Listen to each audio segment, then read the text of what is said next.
இன்னைக்கு வந்து தக்காளி சாதம் தான் செய்ய போகிறேன். அரிசி வந்து இதில் வந்து 1 கப் எடுத்துருவேன். ஊற வச்சுருக்கேன். இது வந்து சீரக அரிசி. இஞ்சி வந்து ஒரு 4 பீஸ் போட்டிருக்கேன். பூண்டு கொஞ்சமாக. இந்த தக்காளி கட் பண்ணி வச்சு தக்காளி இதே சேர்த்து அரைச்சிடுவேன். ஸ்டவ்வை வந்து பற்ற வச்சுட்டேன். அந்த வந்து கான் வேக வச்சேன், அதான் அப்படி இருக்குது. அரைச்சாச்சு. இங்கே வந்து இது பேர் எனக்கு தெரில, இது மராட்டி முக்கா என்ன. அப்புறமா இந்த வந்து ஸ்டார் பட்டை எல்லாமே ஒரு கப்புங்கிறதெல்லாம் கம்மியாக வச்சுருங்க. காஞ்சி வச்சு நெய் ஊற்றிக்கலாம். ஆனியன் கட் பண்ணிக்கலாம். பாதி ஆனியனே போதும். எல்லாத்தையும் சேர்த்துக்கலாம். பேர் மறந்துச்சு. அது பாதி வெங்காயம் தான் போதும். வெங்காயம் வதங்கிச்சு. அரைச்சி பேஸ்ட் பண்ணி வச்சுக்கலாம்.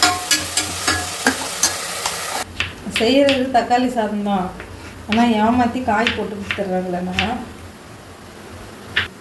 ஒரே ஒரு கேரட் பொடியே சாப் பண்ணி வச்சுருக்கேன்.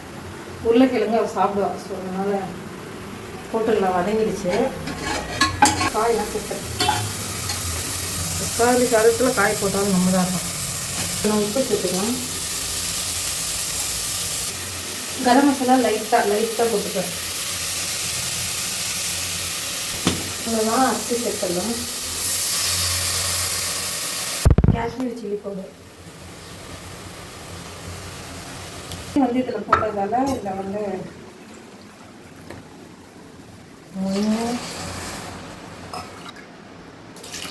2 காய் இருக்குல்ல,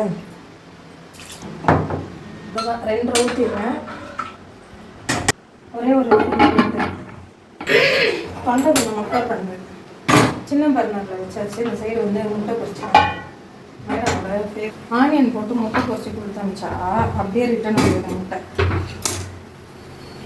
காஞ்சி பிடிச்சிருக்கோங்க. இங்கே காஞ்சிருக்கு. இதில் கொஞ்சமாக மிளகுத்தூள் போட்டிருக்கேன். மஞ்சள், உப்பு, மிளகுத்தூள் பத்தாது.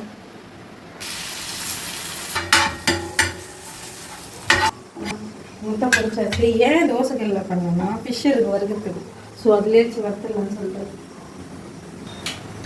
பொரிச்சாச்சு. அவ்வளோதான், பேக் பண்ணியாச்சு. ஸ்நாக்ஸுக்கும் ஃபுட்டுக்கும் 2 ஸ்பூன் வச்சுருந்தேன். கார்ன் வந்து பேக் பண்ணியாச்சு. அவ்வளோதான், 2 விசில் விட்டேன். கார்ன் வந்து வெந்துச்சு. ஆறணும். எதுவும் ஆற வச்சு கட்ட வேண்டியதான். நெக்ஸ்ட் வீடியோ மீட் பண்ணுறேன். பாய்.